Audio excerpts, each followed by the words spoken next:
Shri Bhagat Singh Koshyari is serving as the 22nd and the current governor of Maharashtra. An RSS veteran, Shri Koshyari served as the National Vice President of BJP and the party's first state president from Uttarakhand. He also served as the second Chief Minister of Uttarakhand and was the leader of the opposition in the Uttarakhand Legislative Assembly. He has also served as an MLC in the Uttar Pradesh Legislative Council and MLA in the Uttarakhand Legislative Assembly. He later served as an MP in Rajya Sabha and the MP in 16th Lok Sabha from Nainital, earning him the distinction of being elected in both the houses of the state legislature and both houses of the national parliament respectively.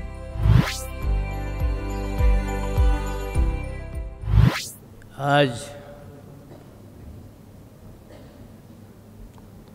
30 नवंबर है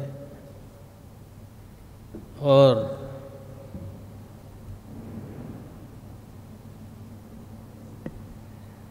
प्रातः समय पूज्य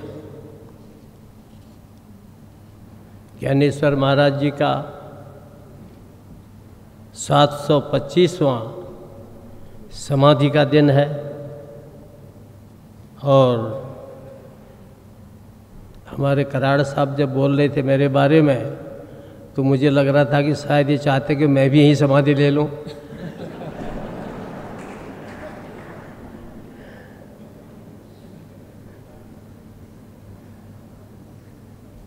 क्योंकि जितनी तारीफ कर रहे थे उतने लायक मैं होता तो यहाँ थोड़ी होता, कहीं साधु सन्यासी होता। हाँ? तो ऐसे शुभ दिन पर यानी जो स्मरणीय दिन है, महापुरुषों का जन्मदिन भी उतना ही स्मरणीय होता है, उतना ही पूजनीय होता है और उनका निधन, देहावसान, समाधि का दिन वो भी उतना ही पूज्य और स्मरणीय होता है। और इसलिए आज इस अवसर पर पिछले कितने 7 दिन से 5 दिन से सभी काम 7 ही दिन करते हैं आप, वहाँ भी 7 दिन था। उन्होंने आपने मान लिया कि सप्त ऋषि में से आपका नाम आना है।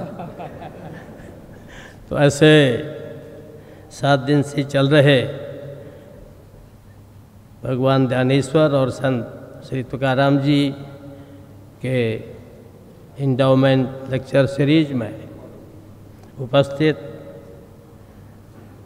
आदरणीय विश्वनाथ करार जी अपने मध्य आज के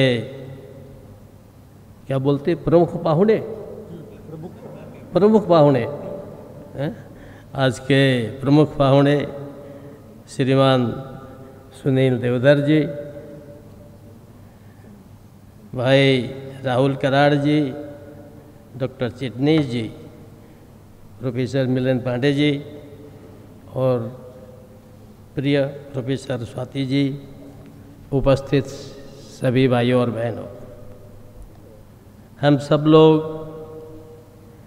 सौभाग्यशाली हैं जहाँ हमारे देश में अनेक ऋषि, संत, मुनि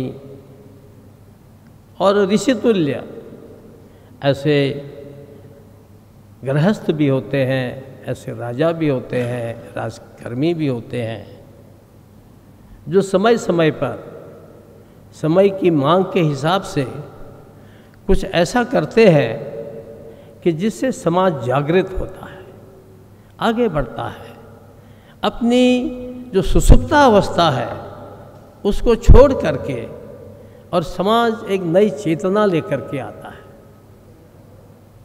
और ये तो सनातन देश है, अभी गुलामी की, पराधीनता की बातें चल रही थी, थोड़ा उनको भी याद करना चाहिए, पर उनको थोड़ा कम याद करो और अपना जो वैभवशाली, स्मरणीय ऐसा अतीत है उसको थोड़ा हम अधिक याद करेंगे तो हम एक जो सुंदर, जिससे भी वो जगतगुरु कह रहे थे, ऐसे भारत का निर्माण कर सकते हैं।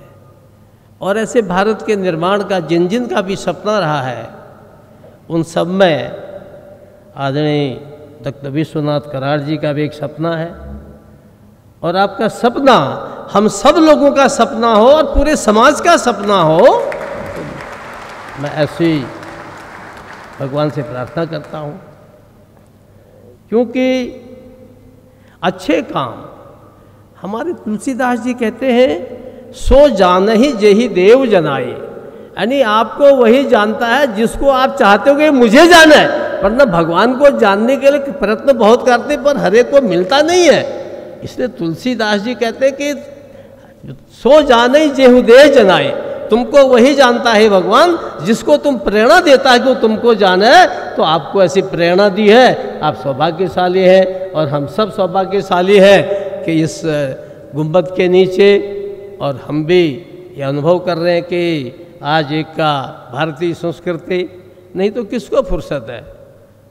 अगर आप मुझसे ज़्यादातर लोग इस समय इतने 3 घंटे से यहाँ बैठे हैं, आगे होंगे 2-3 घंटा पहले है, तो बैठे हैं, या तो घर में रोटी बनाते होते, ऑफिस में काम करते होते, और कुछ नहीं होता, मोबाइल पर देखते रहते, चिटपिट जाने क्या क्या आता है? लेकिन इतनी देर से यहाँ है, तो इसका सीधा अर्थ है कि कहीं न कहीं बहुत बार लोग सोचते हैं भारत है ये क्या भिखमंगों का देश है, क्या भिखारियों का देश है, ऐसे देश है वैसे देश है, लेकिन कहीं न कहीं सब प्रदर्शित करता है। मैं भी 2-3 दिन पहले थाने में गया था, एक नई साधु है, यंग, शायद 20 साल की भी नहीं होगी, वो प्रवचन करने उसने बुलाया, नहीं आइए, और जब मुझे बुलाने आई तो मैंने उसको यूँ गले से लगा लिया, मैंने कि तू मेरी नाचनी जैसी लगती है। नातू जानते ना आप, है? बेचारी बड़ी खुश हुई, बोला मुझे ऐसा लगा कि मेरे दादाजी आ गए, ग्रैंडफादर आ गए।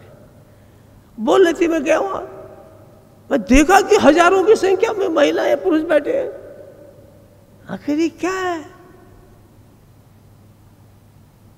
इसका सीधा अर्थ है, ये जो साधु हैं, ये जो संत हैं, इस देश के लिए जिन्होंने अपना बलिदान दिया है, क्रांतिकारी है, इन सब का बलिदान, इन सब का त्याग, इन सब की तपस्या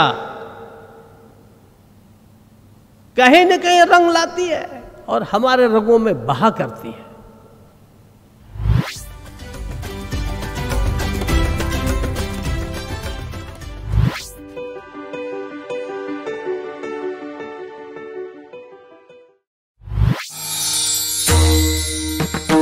समस्त बंधू भगिनी आणि वारकरी भाविक भक्तांनो, तत्वज्ञ संत श्री ज्ञानेश्वर श्री तुकाराम महाराज यांच्या नावाने आणि विश्वधर्मी प्राध्यापक डॉक्टर विश्वनाथ दास कराड यांच्या अथक प्रयत्नाने साकार झालेल्या या विश्वशांतीच्या घुमटातून भागवत वारकरी परंपरेचा हा ज्ञान विज्ञानाधिष्ठित अध्यात्मशास्त्राचा दिव्य संदेश संपूर्ण मानव जातीला सुख, समाधान आणि शांतीकडे घेऊन जाईल याचा आम्हाला विश्वास वाटतो।